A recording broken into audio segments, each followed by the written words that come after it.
Hello. हां, आकोडे madam बोलताय का? हा बोला ना, कोण बोलते? मॅम केवदे बोलत आहे, नगर परिषदमध्ये आलो होतो. हा बोला ना. आज येणार नाही का आपण? नाही, कलेक्टर ऑफिसला इलेक्शनचे कामं सुरू आहेत ना. हो काय? हा. केव्हा केव्हा अपॉइंटमेंट मिळेल आपली?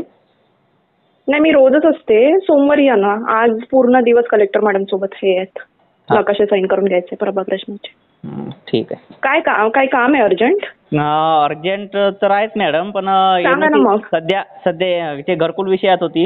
2017 पासून घरकुलला फॉर्म टाकत आहे मी. त्यानंतर माझा नंबर पण लागला होता, पण तेव्हा मी आलं नाही. नंतर RTI टाकला, तर RTI मध्ये सांगितलं गेलं मला का 2.0 अंतर्गत फॉर्म भर. 2.0 अंतर्गत भरला. आता 6 महिने होऊन गेले, अजून काही प्रक्रिया नाही माझ्या अर्जावर. काय नाव म्हटलं तुमचं? शंकर अंबादास केवदे. येऊ दे. ठीक आहे. तिथे जयस्वाल त्यांना भेटलात का तुम्ही? नाही मॅम.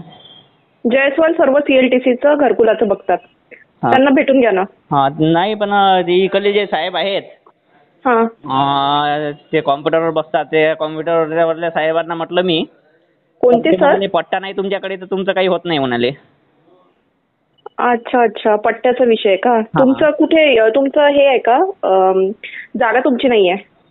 जागा म्हणजे मॅडम 2012 पासून मला नोटीस आहे नगर परिषदची टॅक्स भरण्यासाठी. म्हणजे टॅक्स पावती आहे, पण जागा नाही ना तुमची. आणि जागा ती कुठल्या गावठाण आहे की शासकीय जागा आहे? म्हणजे नगर परिषद टॅक्स देत आहे म्हणजे शासकीय समजा ना.